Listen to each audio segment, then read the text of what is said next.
Mais uma semana se inicia e estamos aqui na cornetagem, um assunto que não poderia deixar de ser mais uma vez é o basquete, que hoje, dia 20 de julho, apresentou na manhã de hoje a Zoponi como patrocinadora master e o jogador Alexei numa live.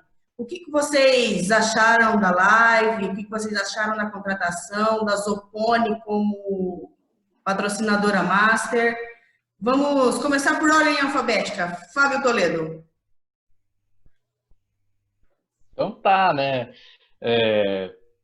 A gente falou bastante, né, na edição passada sobre a vinda do Alexei, né? Embora não tinha sido um nome confirmado, já era, né, dado como certo. Então a gente falou, né, da qualidade que ele tem, da temporada passada que foi um pouco, né, desapontante por conta da lesão, né? E quando ele já tinha voltado a jogar, teve a parada, né, por conta da pandemia. Tá tendo uma nova oportunidade, né? Um novo início aí para ele ser um elemento importante, né? Numa equipe, ia ser no Mogi, agora no Bauru Basquete. O Alexei, ele tem certas semelhanças com o Larry, até no texto que a Locomotiva fez, né, sobre a chegada do Alexei e renovação do Larry, né, permanência do Larry.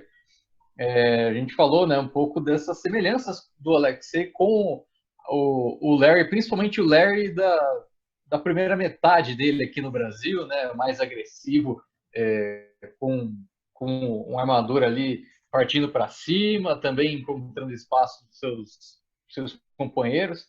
O Alexei tem essa qualidade, né, os números até são semelhantes do Alexei em comparação com o do Larry, vamos falar assim, o Larry primeira geração, né, porque agora com idade, agora ele está mais trabalhado ali na experiência, né? Ainda continua sendo, né, um jogador de alto nível, mas ele teve essas mudanças que contribuíram para ele se manter, né, como um dos melhores jogadores aí do basquete nessa última década. E com relação a Zoponi, né, a gente não sabe quanto, né, mas o valor do patrocínio da Zoponi é menor do que o da Sandy, né, em comparação com a última temporada.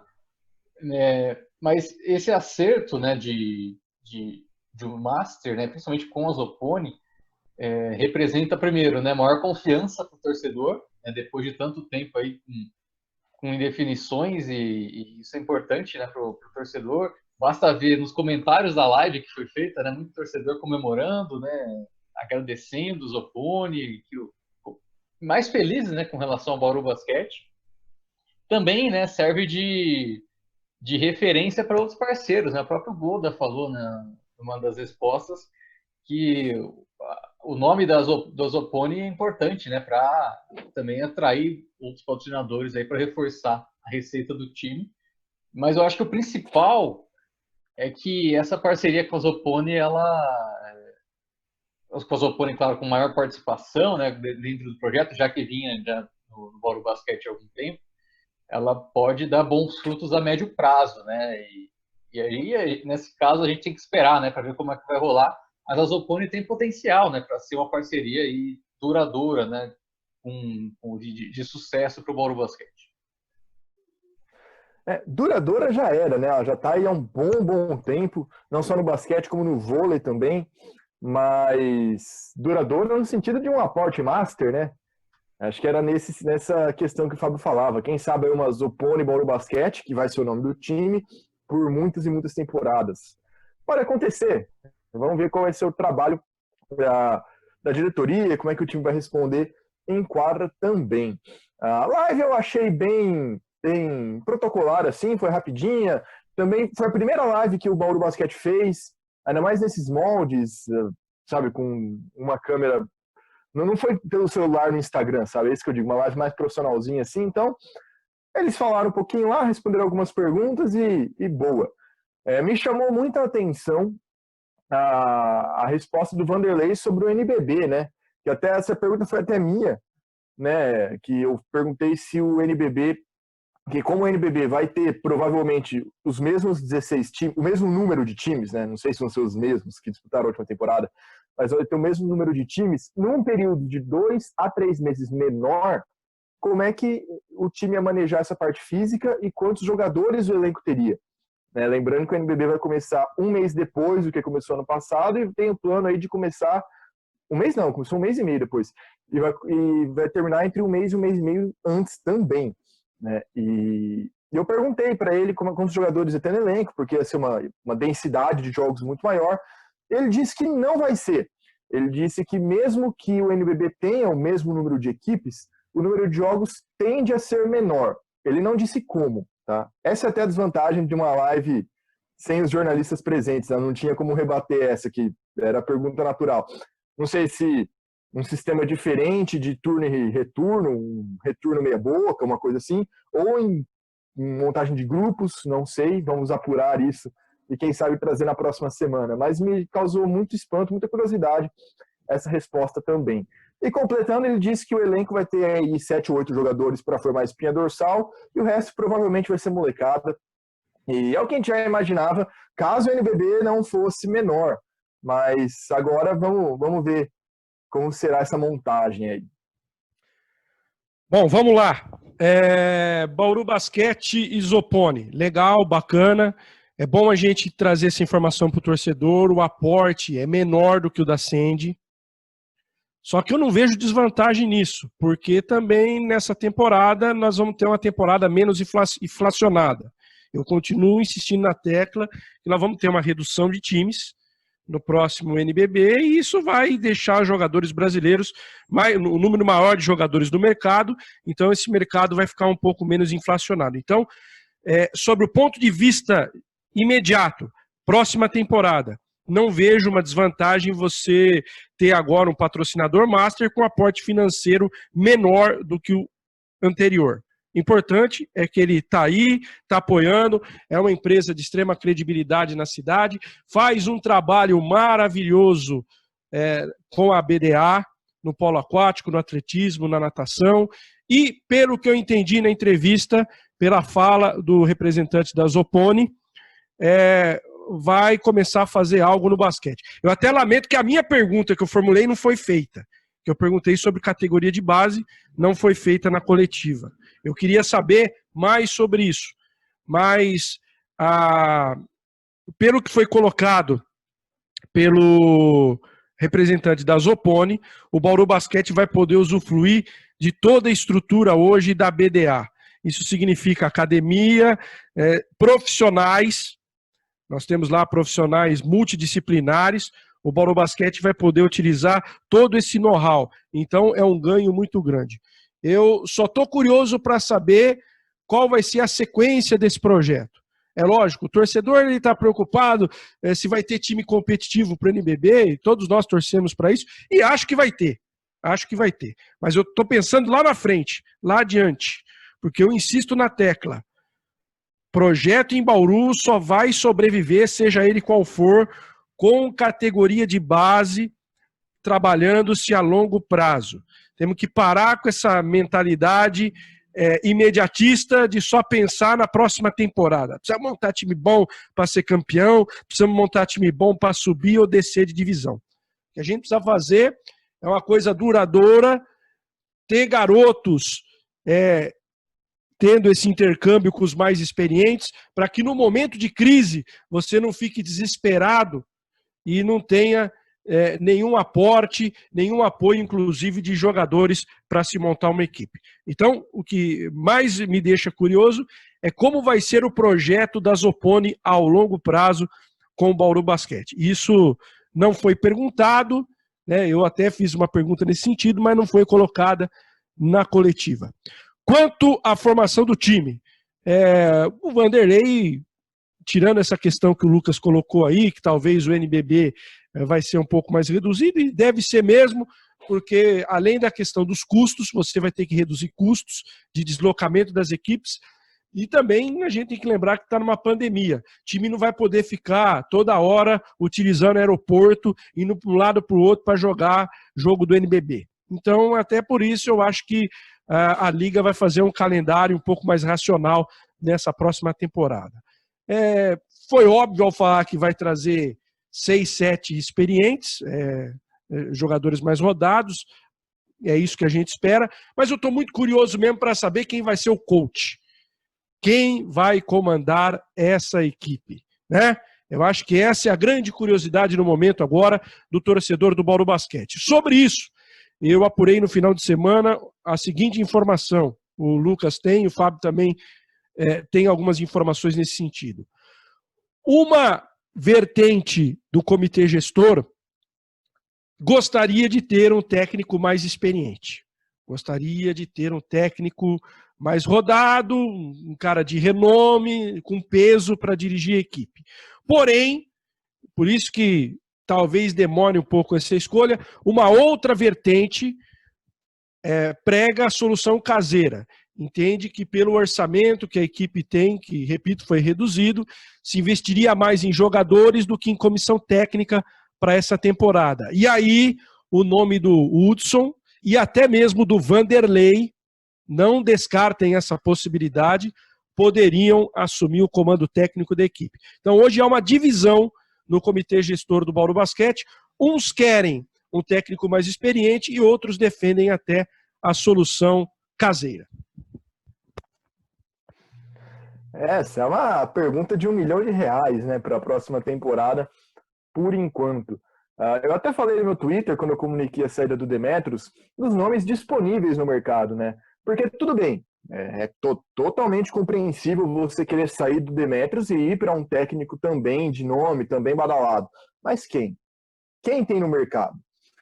Lembrando que, eu até mencionei alguns nomes ali, quem tem disponível, e aqui eu não estou falando novamente de aproximação do Bauru Basquete com esses nomes, tá? Eu estou falando nomes disponíveis no mercado.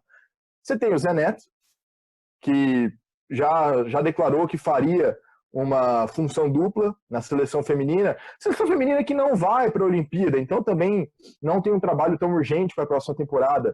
É um projeto tão urgente na CBB para a próxima temporada.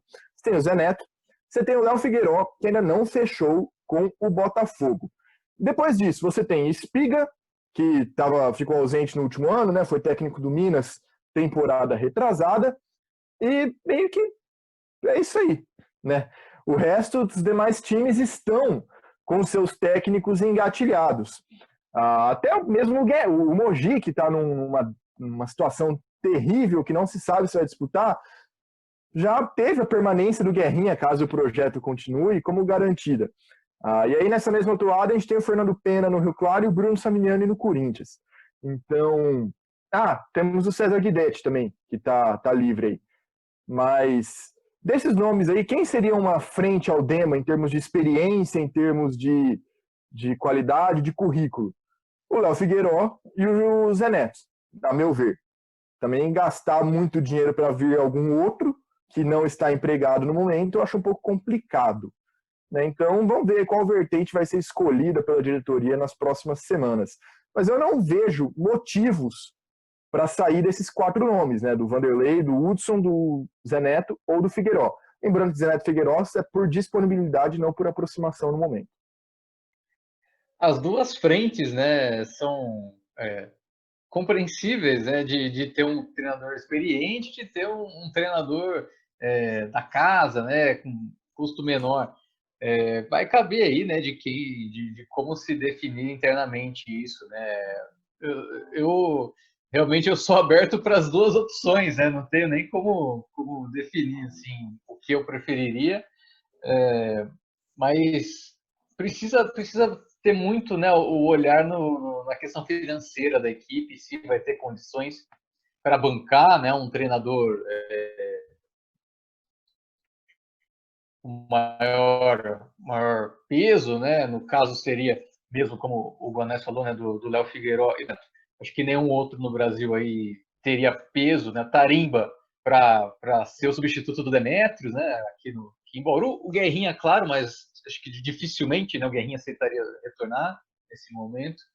Então, né, fica essa questão aí em cima desses 4 nomes de fato. O Fernando Pena até seria um técnico né, que ainda não se apresentou tanto no cenário do basquete, né? Só fez aí a temporada passada pelo Rio Claro, talvez cresça, né, no decorrer dos anos aí, mas eu acho que nesse momento ainda não teria condições aí, né, para abraçar assim, o projeto do Bauru Basquete.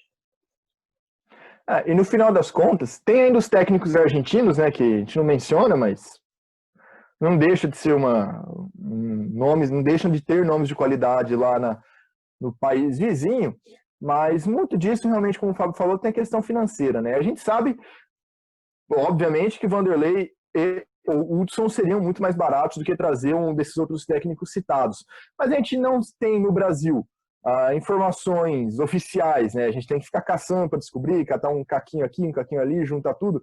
A gente não tem informações oficiais de quanto é o orçamento do time, quanto que é o salário dos caras. Então, são fatores fundamentais para a gente ter um debate mais profundo também. E no Brasil a gente não tem muito essa cultura de divulgar valores, é um grande tabu isso por aqui. Então, vamos falar agora das contratações do vôlei, contratações e renovações. O que rolou nessa semana? Na verdade, não, assim, a novidade foi a confirmação do Anderson oficialmente no comando técnico do SESI Vôlei Bauru. O Sérgio Negrão também chega para fazer uma função diferenciada.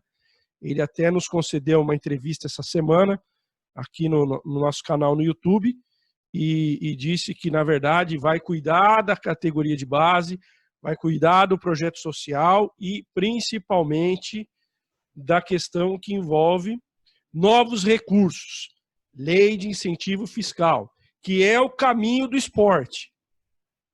Esqueçam esse negócio de todo ano ficar querendo patrocinador master, patrocínio para isso, para aquilo, porque vai ser cada vez mais difícil e quando você perde esse tipo de recurso, fica um perereco a temporada, né?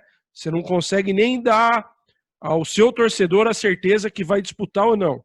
Então, vejo o vôlei caminhando nesse sentido. O basquete, tem gente lá dentro também no projeto que já está trabalhando com afinco nesse sentido também, e esse é o caminho.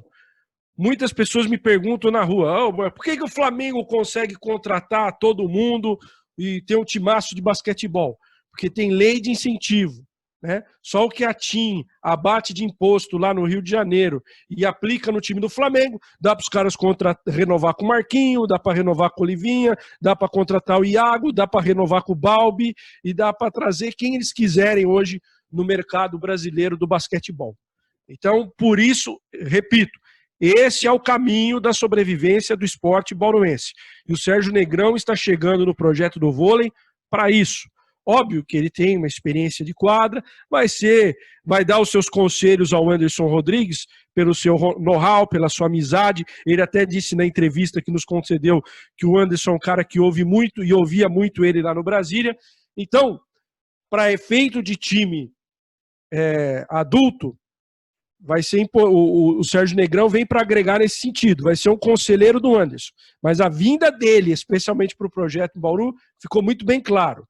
É investimento em categoria de base, investimento em projeto social e, acima de tudo, investimento no que tange na parte administrativa para se buscar recursos para que a equipe não fique refém, porque amanhã ou depois o SESI tem uma crise, vai embora, e aí, como é que fica? Então o projeto precisa sobreviver.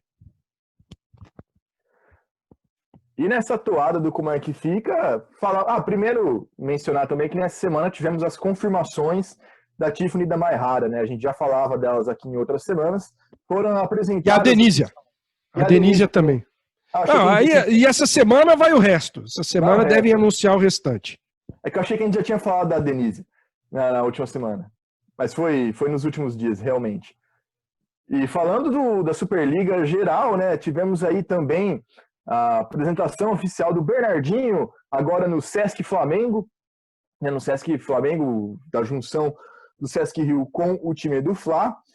E também uma situação meio cabulosa da CBV, mudamos a categoria, da CBV, para juntar 12 times para jogar a próxima Superliga, né? A gente também mencionava isso nas últimas semanas, mas a questão dos processos da Superliga, do Curitiba, se agravaram, né? Mais jogadoras se posicionando nessa semana, e chegou um convite até para o São José dos Pinhais, que ficou em quarto lugar da última Superliga B, A CBV está caçando time ali para jogar a próxima temporada. A vantagem de São José dos Pinhais é que o ginásio lá é muito legal. Não, brincadeira, isso não é uma vantagem. Mas é um projeto duradouro. O vôlei tem uma aproximação, uma identificação da cidade com o vôlei, né? Até por conta do ginásio, muitos jogos do Grand Prix, né, que agora é a Liga de Nações, foram disputados lá, ainda são disputados lá em São José dos Pinhais. É uma cidade que sempre lota também os jogos da seleção feminina. Então, quem sabe, se tiver um time na Superliga A, na Elite, novamente do vôlei nacional, possa aí ter um gás novo ali. Até porque Curitiba é um polo muito interessante, né, esportivo, e não tem grande destaque no desporto olímpico. Né? O basquete aí tem alguns projetos, geralmente de base, né? Agora tem o Curitiba Monsters, apoiado pelo Rafael Babi, mas teve o próprio São José dos Pinhais, também já teve time na LDB, mas nada no profissional, tudo nas categorias de base. Seria interessante ali um novo polo no esporte olímpico nacional aí. Acho interessante. Sim, e quando a confederação está tendo que caçar time, né, para fechar a Superliga, a possibilidade de ter um nível técnico baixo cresce, né?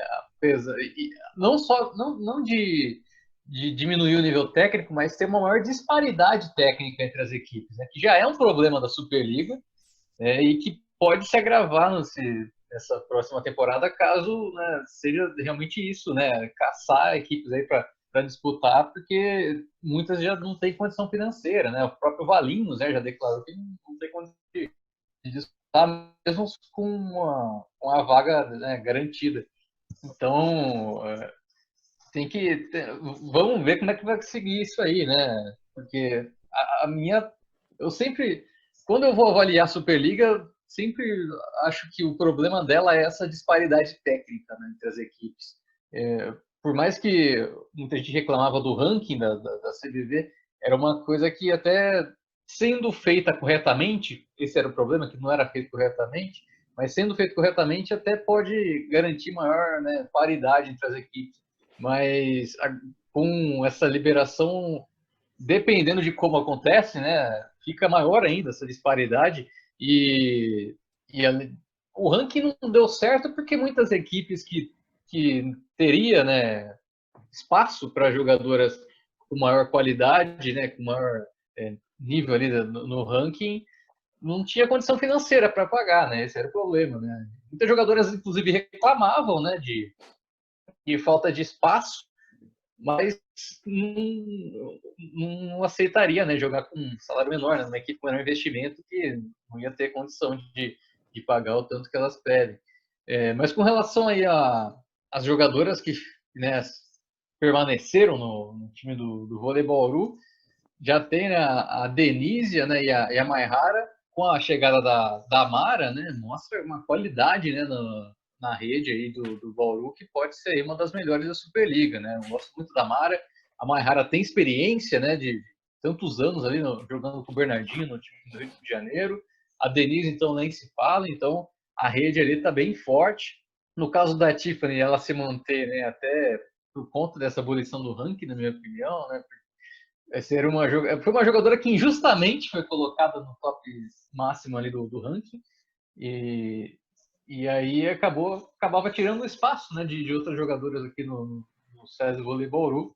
Com essa abolição do ranking, tem essa possibilidade, né, dela permanecer. Uma jogadora importante, principalmente quando o Anderson, né, encontrou o espaço dela no jogo, né, de colocar ela vinda do banco. Ela melhorou muito, errou menos, né, diminuiu seu índice de erros e ajudou bastante no ataque. Então, a Tiffany permaneceu um nome interessante aí para essa rotação, que não seja utilizado como ponteira ali para recepção de passe lá, porque não adianta, né?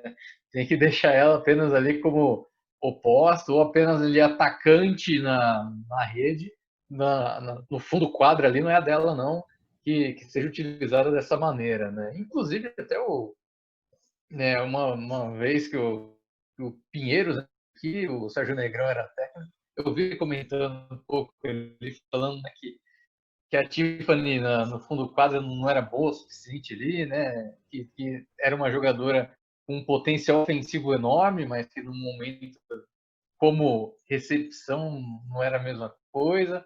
Então, espero que o Sérgio Negrão também dê essas dicas aí pro Eu queria falar rapidinho aproveitar o gancho do Fábio, sobre a questão do nível técnico. Já se tentou ranqueamento e algumas outras coisas mais, sempre há uma polêmica em cima disso. Eu defendo um fair play financeiro, né? Eu acho que, na verdade, o grande problema do voleibol feminino no Brasil é que tem 3 ou 4 equipes com orçamento acima de 1 milhão ou perto disso, e a maioria com orçamento bem mais baixo. Então, o que acaba acontecendo? Sempre fica polarizando ali em 2, 3, nos últimos anos 4, 5 equipes, mas sempre são as mesmas, porque há uma diferença muito grande em termos de orçamento de uma equipe como outra. Aí você pode dizer, mas é mérito de quem consegue o maior orçamento. Tudo bem, é mérito. Só que para a modalidade fica ruim. Isso não faz com que a modalidade cresça, muito pelo contrário.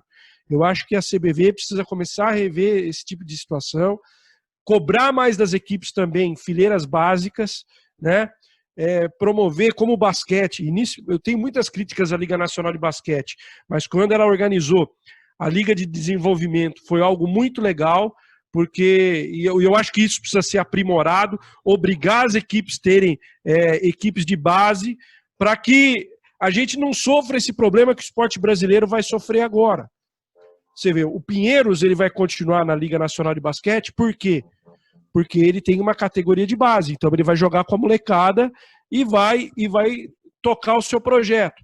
Agora, outras equipes vão ficar fora porque tiveram uma dificuldade econômica da pandemia e não tem quem colocar para atuar na próxima temporada. E o vôlei, se não rever esse tipo de conceito, se não cobrar das equipes o maior investimento nesse sentido, vai ter cada vez mais dificuldade de arrumar 12 equipes para jogar a Superliga. Então, para mim, não é nenhuma surpresa que ali a CBV chegou, fez convite para São José dos Pinhais, como se lá também eles não derem a garantia, eles vão fazer o convite para a Franca, seja lá quem for, eles vão tentar, no desespero, colocar alguém para ter 12 equipes na Superliga. Então, esse é um problema grave, crônico do esporte brasileiro. Os nossos dirigentes não investem naquilo que tem que investir, que é na formação das equipes. E aí fica essa lei de quem pode mais, chora menos. E a médio e longo prazo vai ser muito interessante ver como essa disparidade vai se traduzir em quadra. Porque esses salários altíssimos também são consequência de uma falta de trabalho da CBV a partir de um resultado de uma geração esplêndida na seleção, né? Muito desses salários altíssimos é por conta de várias medalhistas olímpicas, de campeãs mundiais, pan-americanas, todo mundo sabe as conquistas do vôlei nacional. E o vôlei não existe uma liga centralizadora ou um núcleo centralizador, como é, por exemplo, o futebol. O cara se destaca, vai para a Europa. Basquete se destaca, vai para a Espanha, vai para a NBA, caso tenha um nível maior ainda. O vôlei não, o vôlei é muito espalhado. Tem alguns polos, tem Fenerbahçe na China, tem aí um pouco da Suíça, talvez a Itália e o Brasil. Né? Não tem um grande polo, uma grande liga de vôlei. Então, muitas acabam ficando aqui também. E como tinha muita relevância, muito sucesso, seleção indo muito bem, passando todo domingo no Esporte Espetacular, galera parando para ver, os salários você encontra gente que queira pagar esses salários. A meu ver, a seleção não vai conseguir repetir o mesmo sucesso aí nos próximos 10 anos. Tá? Vai se manter competitiva, mas não vai ser tudo o que foi nesses últimos 15, 20 anos aí. E aí vai diminuir talvez o interesse, né? Conforme os medalhões forem se aposentando, eu quero ver como é que vai ser feito essa renovação aqui no Brasil, porque não vai ser esses grandes nomes que se despontam, que tem grandes conquistas. Óbvio, vai ter grandes jogadoras, mas não vai ser do mesmo jeito, não. Na segunda parte Na Cornetagem dessa semana, o assunto agora é futebol. Vamos com as novidades do Nordeste. Com você, Rafael Antônio. E as novidades não são boas, não, são preocupantes cada vez mais, né? Porque a Série A3 vai voltar, Já tem time querendo voltar, inclusive, a treinar, e não é só o Marília, é o Linense, é o São Bernardo, é o Capivariano, é o Comercial, entre outros. O Velo. Então, tá todo mundo se armando. E a cada hora a gente tem um fato novo.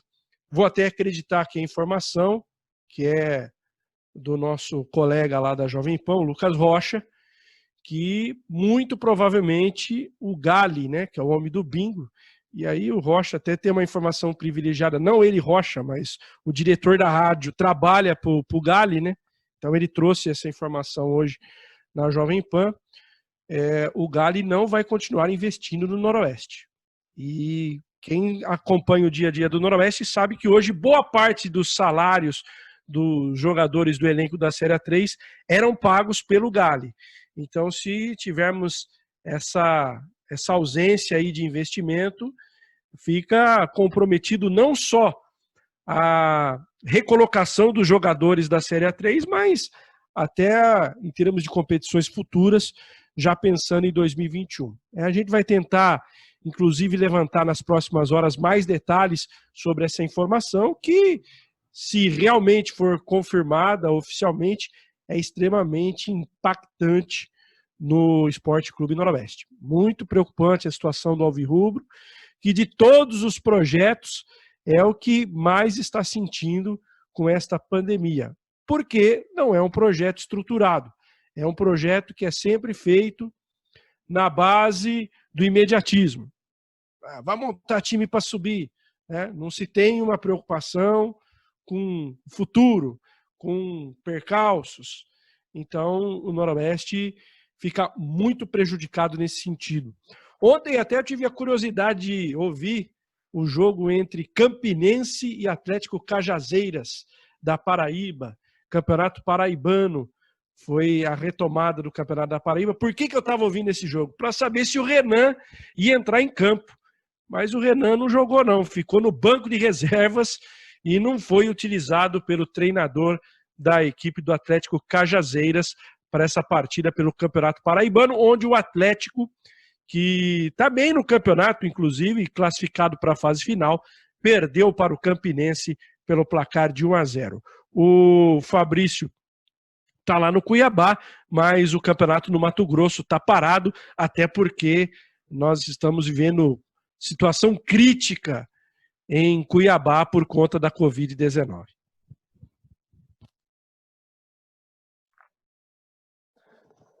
Crítico fica a situação do Noroeste também, sem o apoio do Gali, né? Seria complicado, né, esse retorno mesmo com, né, esse investimento, essa ajuda dele. Sem ele, o negócio fica bem pesado, né? Vale lembrar que a chapa aí, né, que está, né, na presidência do Noroeste foi eleita, né, com base, né, de capital financeiro, assim, a partir do Gali, né, desse fundo, dessa pessoa que ajuda, né, a manter o Noroeste, a montar o elenco noroestino também. E com ele fora, o negócio fica complicado, né? Fica bem tensa a situação do Noroeste já para essa volta. E é isso mesmo que você falou, né, Rafael? Antes de você querer sucesso, de você brigar por um acesso, né, de sonhar, de pleitear, retornar à Série A2, à Elite, você tem que fazer um projeto estruturado, né? Não adianta nada você planejar alguma coisa de 10 meses, né? Que é o que geralmente o Noroeste tem feito. E chega num momento ali que coisas não planejadas dão, né, resultados negativos ainda maiores. E o Noroeste passa por isso nesse momento, né? Não dá para ficar dependendo também de ajudas de um empresário só, né? Tem que ser estruturado, assim como a gente falou do basquete, né, do vôlei, para ser algo mais autossustentável. O Noroeste tem que correr atrás disso também, né? Porque a gente vê no futebol, no interior, né, do futebol aqui, né, interior de São Paulo, interior de outros estados. Muitos clubes grandes, né, com história, se encerrando, né, fechando as portas ou indo para divisões inferiores aí, por conta dessa falta de estruturação, por conta dessa dificuldade em se adaptar, né, à nova realidade do futebol, né? Por que os clubes e empresas estão tendo mais sucesso, né? A gente está vendo cada vez mais, né, esses clubes em elite, né, de campeonatos estaduais, até mesmo em elite nacional, por conta do planejamento da estruturação. Os clubes que têm mais sucesso, os clubes grandes com história, né, no interior que têm mais sucesso, é por conta de estrutura e planejamento.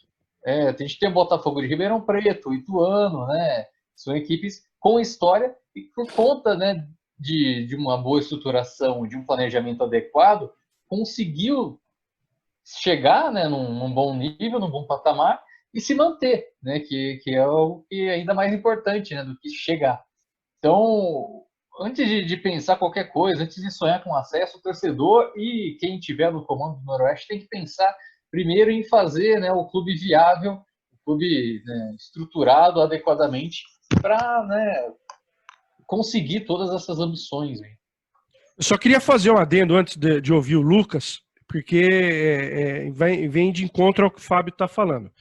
Em nenhum momento eu critiquei ou estou criticando a montagem que foi feita para essa Série A3.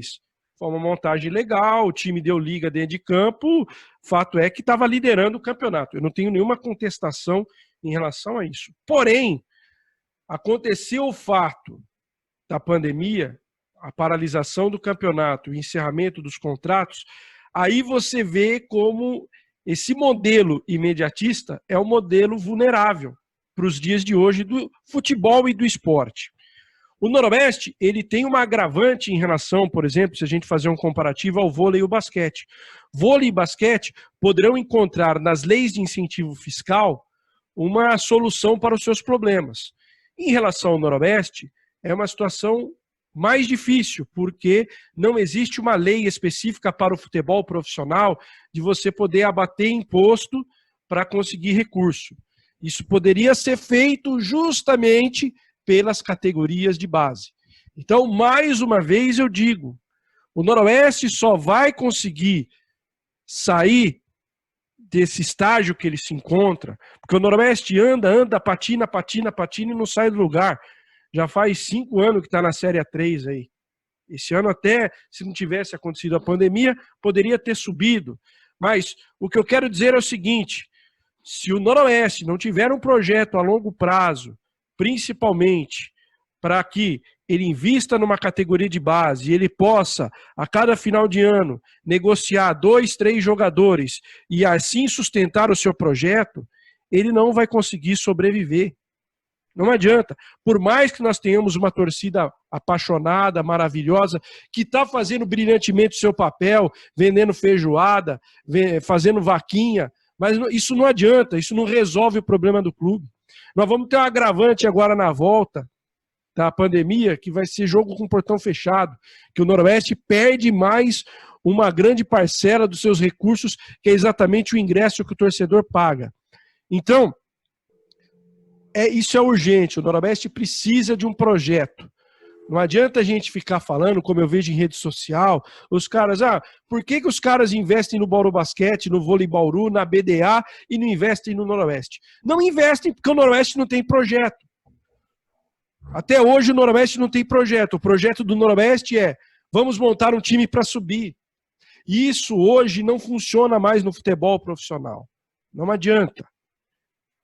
Procure aprender, tenha humildade, vá a Novo Horizonte, vá a Mirassol, vá a Itu. Eu nem digo Botafogo, porque o Botafogo está uma zona também. Fizeram uma SA lá, mas os caras estão batendo cabeça. Porque virou fogueira de vaidade, a SA quer mandar, o presidente quer mandar, e o resultado está aí, o Botafogo vai cair. O Botafogo vai cair para a Série A2.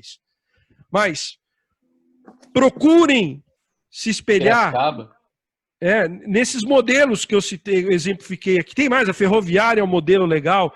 Vê que o que os caras estão fazendo de bom lá, porque não é de graça que esses times já estão há alguns anos na elite, estão galgando espaço no cenário nacional. Esse é o caminho para o Noroeste. O resto vai ser choradeira da nossa parte. Então, não adianta. Me incomoda muito essa atual postura.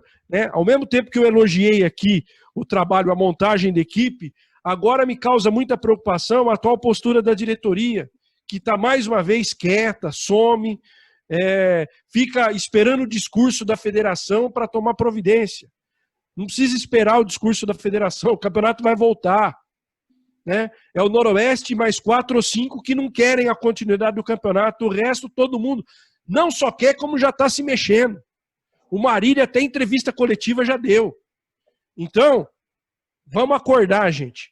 Não adianta ficar dormindo em berço esplêndido, achando que a federação não vai terminar o campeonato e vai sacramentar o Noroeste como promovido. Vai ter que buscar recursos. Essa saída do Gale me preocupa mais ainda, se for confirmada. Agora, não adianta ficar dormindo em berço esplêndido. E a gente fala muito de intempéries, em percalços, né? E tudo vai ser jogado nas costas da pandemia, não duvide disso. Impossível, sei lá, qualquer coisa que acontecer com o Noroeste de negativo nos próximos meses vai ser jogado nas costas da pandemia. Quando a gente sabe que, na verdade, já não era assim, né? Por mais que o Noroeste viesse em um processo de recuperação, um aceno ali para categorias de base, para tentar, na medida do possível, se bem que tentar pagar a medida trabalhista era decisão judicial, né? Não dá nem para falar que o Noroeste estava tentando pagar, ele era obrigado a isso. Mas ainda tem esse agravante, né, que o Rafa mencionou da diferença do vôlei e do basquete. Eles não têm todas essas dívidas trabalhistas. E dívida trabalhista, eu já falei isso em outro episódio. Você tem, quando um clube deve, uma empresa deve, existe uma espécie de ranqueamento das dívidas que ela tem que pagar primeiro.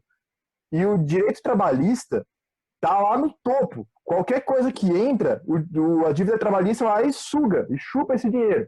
Então tem esse agravante ainda, além dos outros citados aqui pelo Rafa e pelo Fábio. Eu, na atual circunstância, eu só torço para que o Noroeste não desista da Série A3. Já passou a época de sonhar em subir. A meu ver, tudo indica que isso não vai rolar. Mas, por outro lado, é mais uma...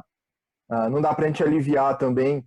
O Noroeste está completamente errado em todos esses últimos anos, mas é mais uma faceta da nossa federação aí que não faz muita questão também de ter nexo, né? De ter uma como é que eu posso dizer? De ser... Me faltou a palavra agora, mas de fazer o que estava sendo esperado que fosse feito, né? Rasgou o regulamento, tá? Não divulgou o protocolo ainda, não divulgou quem vai pagar esses protocolos de saúde caso o campeonato volte muito em breve. Na 2 vai ser ela. Então, a 3 ainda não. Vamos ver como é que vai ser feito isso aí. Coerente a palavra. Não sei porque me fugiu essa palavra. Vamos ver se a FPF vai ser coerente com o que dizia, com o que fez até agora nessa temporada. Faltou coerência na sua Faltou coerência. Ela tá me fugindo.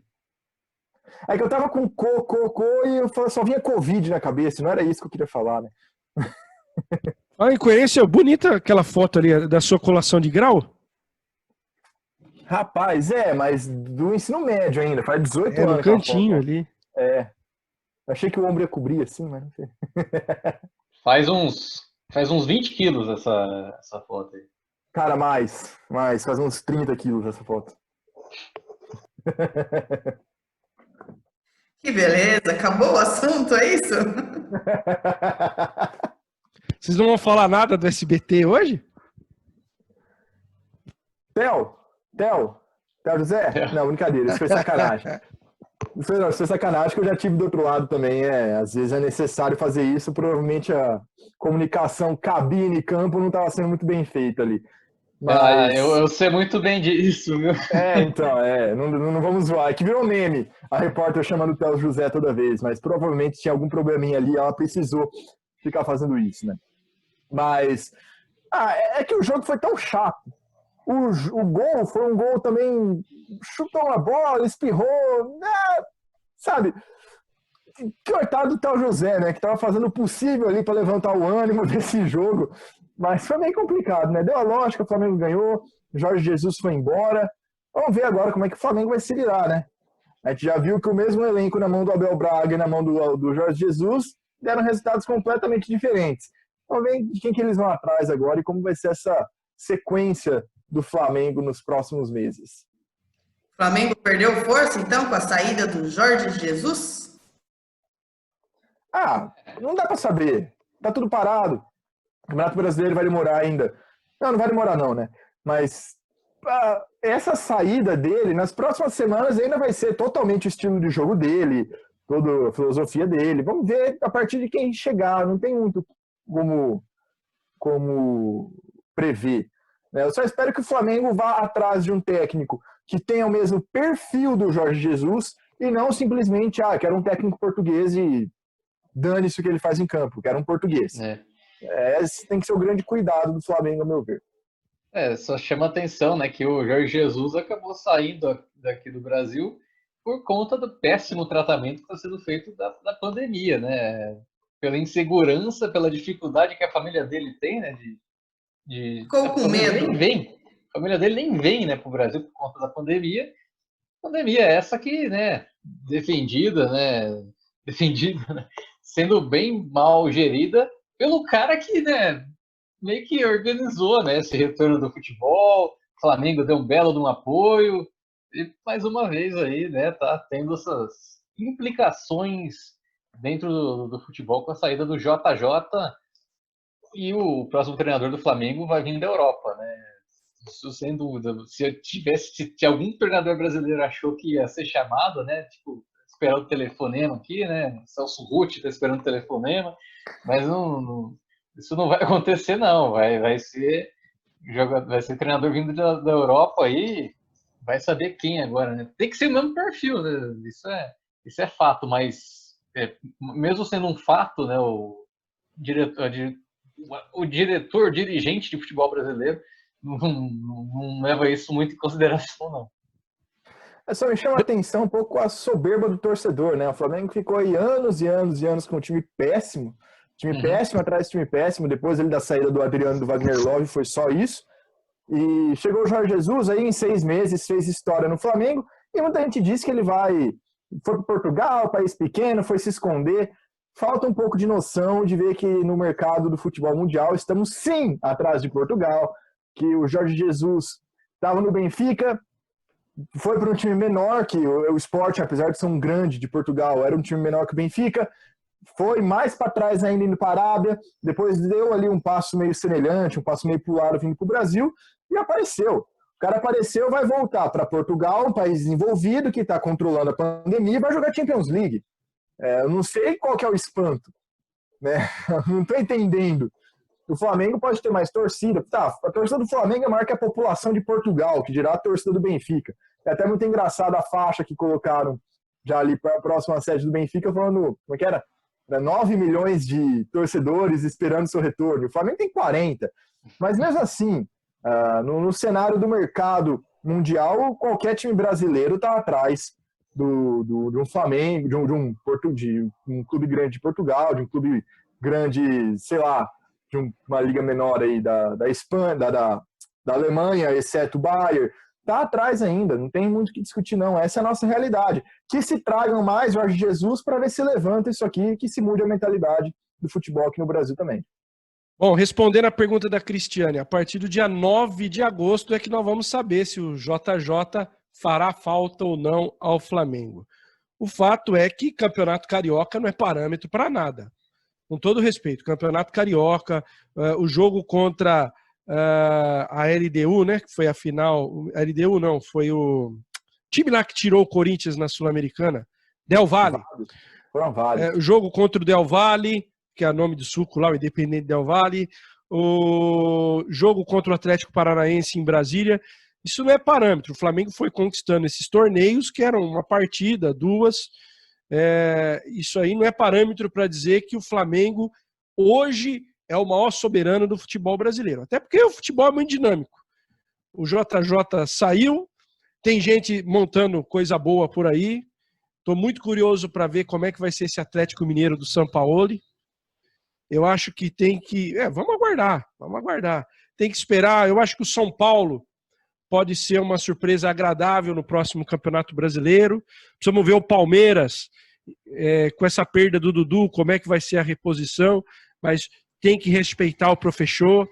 Então, acho que... Acho que a gente já vai ter uma ideia na quarta, como que vai ser o Palmeiras sem o Dudu. Vai chutar cachorro morto, né? Aliás, o Corinthians que se cuide, hein? O Corinthians que se cuide, que se perder para o Palmeiras, vai correr risco de rebaixamento na última rodada do Paulistão. Mas, voltando ao assunto aqui, JJ, eu acho que o Campeonato Brasileiro desse ano não vai ser tão barbado assim para o Flamengo, como muitos flamenguistas estão achando. Até porque, né, o time passa a ser mais estudado, né? Quanto mais sucesso, mais difícil é se manter no topo. A gente já viu isso várias e várias vezes. Mas eu discordo bastante desse Atlético do São Paulo, viu? Apesar dele poder fazer... Tudo bem, para essa temporada tudo bem. Mas os gastos que estão tendo, as dívidas do time, eu acho que ali Atlético Mineiro e Corinthians estão ali seguindo o caminho do Cruzeiro, viu? Estão vendo ali as estrelas do Cruzeiro do Sul no céu, estão falando, é para lá que eu vou, mas não estão vendo que o cenário não é bom. Tenho muito medo dos próximos anos, viu? Muito medo dos próximos anos.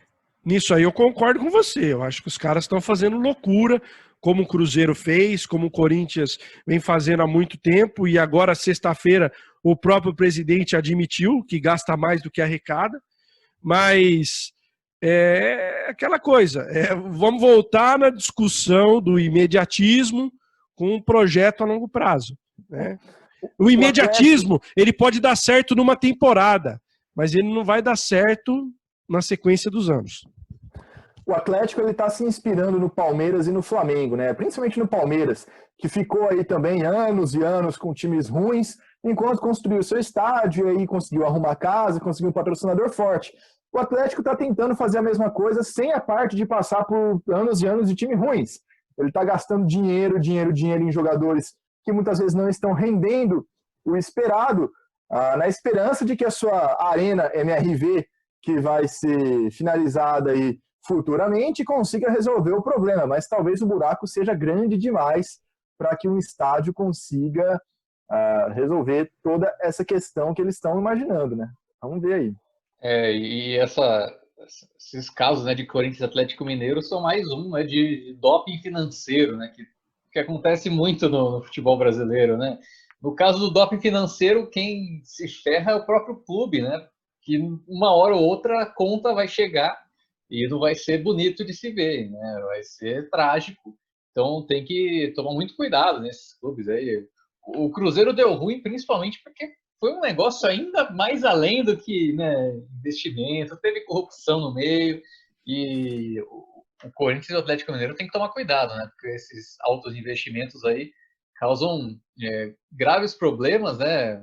E quando o presidente admite que gasta mais do que arrecada, é um sinônimo de, primeiro, incompetência dele, né? Por conta de tudo, de uma administração que está sendo bem mal feita, e também, né, uma justificativa para o impeachment, né? O cara tá colocando na cara dura que tá gastando mais do que deve, né? Coisas que só o futebol, né, você consegue ver, né? O cara falar isso, o cara ter a pachorra de falar isso. E só para fechar, até porque não é muito nosso foco aqui falar do futebol nacional, mas essa questão da MP, né, dos direitos de transmissão, que provavelmente vai virar uma lei, é pior ainda para o Atlético, porque eu não lembro se o Corinthians fez isso também, né? Mas vamos lembrar que o Atlético antecipou cotas de televisão também. Se o contrato com a Globo acabar, ele vai ter que devolver esse dinheiro para a Globo. Então não é só não receber futuramente, tem que pagar agora. E, putz, é um valor altíssimo, né? Vamos ver como isso vai se desenrolar também, mas é um agravante a mais para o Atlético Mineiro. Palpites para o jogo da quarta-feira. Vamos ver quem é bom de palpite. Fábio Toledo. Eu não tenho a mínima ideia. Eu vou pôr 0-0. Lucas Guanais. 1-1 também. Não dá para falar muito aqui. Pessoal, Sem medo de ser feliz, 3-1 Palmeiras. Tá confiante, tá confiante. ou desesperado, Realista. né? Realista. Eu O vou meu postar num 2 a 1 palpite Palmeiras. o meu palpite é a quantidade, é o que eu espero do futebol nesse momento, né? Não tenho a mínima vontade de ver o futebol brasileiro acontecer nesse momento e eu aposto justamente num 0-0. Eu vou apostar num 2 a 1 Palmeiras. Semana que vem a gente vê quem acertou. Vamos. Achei que ia acabar o programa sem o cornetagem, sem o joinha. Oh, calma. Vamos agora então para as cornetagens e para os joinhas. Quem quer começar? Aí eu começo. Lucas. O meu joinha vai para a carreira do Zé Andrade, né? O nome lendário da rádio que infelizmente nos deixou aí próximo aos 80 anos na última semana. O famoso pulo do gato, né? Nas rádios de São Paulo. Meu joinha vai em consideração a tudo o que ele fez. E a minha cornetagem vai para a senhora Puma, né? Pô, meu, você faz uma campanha, você faz um vídeo promocional ali, mostrando a simplicidade do torcedor, se reunindo em boteco, naquela parede, naquela bandeira esticada numa parede cheia de remendo, cheia de tijolo à vista, mostrar a simplicidade, a paixão do torcedor palmeirense, no final anuncia um agasalho a R$800. Eu já falei disso outras vezes, né? É brincadeira. O nego acha que tá na Europa, Não, né? A gente recebe em euro. é igual o próprio Palmeiras, né? Que tá vendendo lugar no Allianz ali para foto a R$15. Mas ainda assim é um valor acessível, né? Não vai ter mérito nenhum, mas o cara pode falar, minha foto tá lá. É um valor acessível, mas pô. Mas pôr a foto no Não, estádio só, velho. Não, mas ô, Fábio, isso aí é o seguinte: tem malandragem na venda porque tem otário que compra. Agora, R$800 no agasalho, velho, pelo amor de Deus. Depois reclama que tem produto pirata. É claro. Ó, eu que estamos aqui, nosso quarto, não estamos na parte mais baixa social brasileira. Mas ninguém aqui vai pagar R$800 no agasalho. Se eu ver um por 50, por 80, num varal na beira do estádio, eu compro. E não é fazendo apologia à pirataria. É que o que justifica um agasalho ser de R$800? Você não atinge o seu público. Vivo ainda, você fomenta. Isso sim fomenta a pirataria. Não sou eu falando que compraria. Isso sim fomenta a pirataria. Não tem condição. Se os nossos políticos são lunáticos, que não dá para duvidar muito do empresário. Meu joinha também vai para o Zé Paulo de Andrade, e eu acrescento o Dr. Ibrahim Kameski, ex-presidente do Noroeste, que nos deixou essa semana, e o troféu cornetagem, eu nem sei o nome daquele cidadão, entre aspas, indivíduo que, por ser desembargador, acha que é o rei do mundo. Então, eu acho que está sendo dada a chance para a sociedade brasileira se moralizar, dando uma punição severa à atitude daquele indivíduo. Tem que tampar o esgoto da sociedade, né? O meu joinha vai para o Leeds United, né? Que é um dos times aí maior história, né, da Inglaterra, dentre os desconhecidos, por assim dizer, né? Tricampeão inglês, já foi até finalista de Champions League na década de 70 e estava desde 2004 fora da primeira divisão, chegou até a cair para a terceira, passou um bom tempo na terceira, inclusive, e agora comandado por El Louco Bielsa, tendo aí esse retorno depois de 16 temporadas. Temporada passada quase subiu, né? Chegou naquele playoff, né, decisivo pela última vaga, foi derrotado, mas agora garantiu com um título da segunda divisão. Leeds United, troféu joinha aí para um time importante, né? É a terceira cidade mais populosa, né? Terceira maior região metropolitana da Inglaterra ali. O time do Leeds United representando muito bem ali. E a cornetagem vai para a WNBA, principalmente agora pelo caso da Helena Delle Donne, que é para muitos, né, a melhor atleta da WNBA na atualidade. e ela tem o problema, né, que é a doença de Lyme, né, Lyme, que é um caso raro, né, que os casos mais raros acometem a pessoa por toda a vida, que é o caso da Helena Delle Donne, né, e é uma doença que deixa muito debilitado o sistema imunológico, né, a própria Delle Donne já escreveu, né, pro The Players Tribune, que é um site bem legal que os próprios atletas escrevem, que ela toma 64 comprimidos por dia, e, né, para manter um nível competitivo, para viver, né, para sobreviver. E ela não pode, né, não deveria fazer parte da bolha, né, montada para acontecer a temporada da WNBA na Flórida. Ela tinha, né, ela pediu para não participar, falou por conta desse risco que ela teria, e na avaliação médica da WNBA ela não estava no grupo de risco. E aí, por isso, ela teria que ou participar ou não participar e não iria receber salário. Então, fica essa situação, né, terrível, desagradável, repulsante, que é essa de ela escolher entre viver ou não receber o salário aí por conta dessa determinação aí da WNBA. Espero que seja revista, né, essa decisão aí, porque ela de fato já é um grupo de risco naturalmente, né? É uma situação de pandemia, então é ainda mais fatal, né, a situação dela, e simplesmente por conta dessa determinação esdrúxula aí da WNBA, ela teria que fazer essa opção macabra. E fora isso, tem a questão da comida também, né? A diferença da alimentação Sim. que as mulheres estão recebendo para a bolha de Orlando da NBA, né, masculina, e que também vem sendo muito falada. Os homens com comida bonitinha, tudo bem feito, e as mulheres, uma lavagem que elas colocam no prato para elas comerem ali. As fotos são tristes.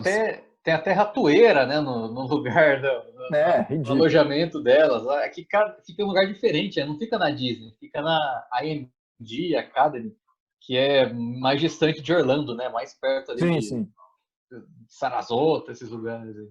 Mais tenebroso o lugar, né? Muito. E sobre o Leeds United, assistam, para vocês quiserem ter uma ideia aí do tamanho do Leeds na Inglaterra, assistam o Maldito Futebol Clube, é um filme aí que tem na internet, eu não sei em que plataforma exatamente ele está hoje, ou The Damn United, né, o nome original dele, que conta a história do principal técnico do Leeds, o Brian Clough, a passagem dele por lá na década de 70, 80, é muito bom, recomendo. É isso, minha gente, encerramos por hoje? Então, fica aqui mais uma vez o pedido para que você que está aí nos assistindo, se inscreva nos nossos canais, acompanhe a gente nas nossas redes sociais, o Jornada Esportiva, o Locomotiva Esportiva, no Facebook, no Twitter, no Instagram, no YouTube. Acompanhe, comente, participe com a gente e na próxima semana estaremos de volta. Até lá!